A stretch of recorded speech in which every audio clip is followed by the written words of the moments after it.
Assalamualaikum warahmatullahi wabarakatuh.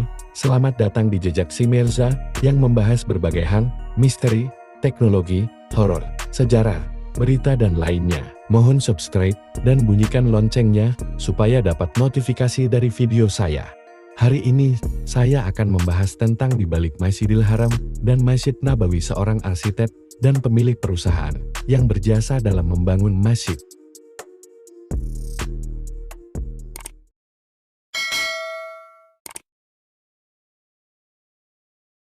Setiap umat muslim, siapa yang tidak tahu kemegahan dua masjid yang terletak di Arab Saudi yang terbesar di dunia ini dan merupakan bangunan termahal di dunia, yaitu Masjidil Haram dan Masjid Nabawi.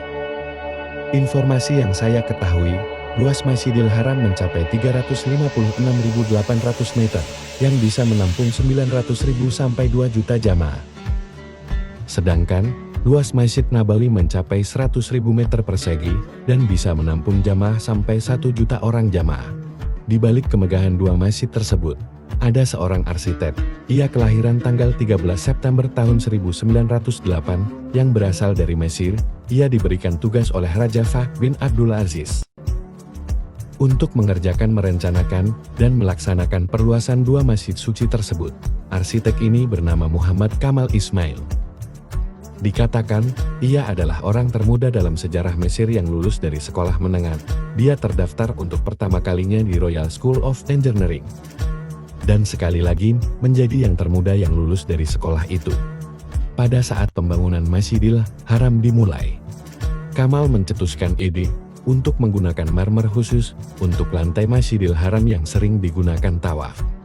Keunggulan marmer ini adalah tahan panas, sehingga lantai Masjidil Haram tidak panas saat cuaca panas. Marmer hanya tersedia di sebuah gunung kecil di Yunani.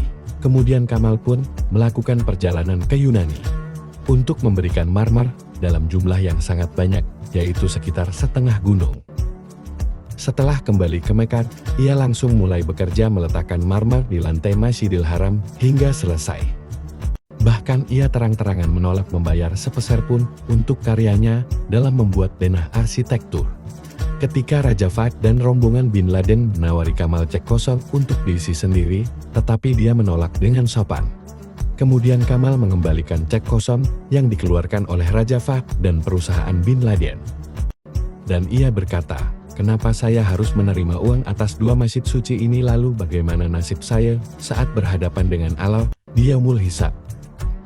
Setelah 15 tahun, pemerintah Arab Saudi kembali menghubunginya untuk meminta jenis marmer yang sama untuk menutupi dasar seperti Masjidil Haram untuk Masjid Nabawi di Madinah. Mendengar permintaan itu, Kamal bingung karena hanya ada satu tempat pembuatan marmer itu, yaitu di Yunani. Kemudian dia bergegas ke Yunani untuk membeli marmer.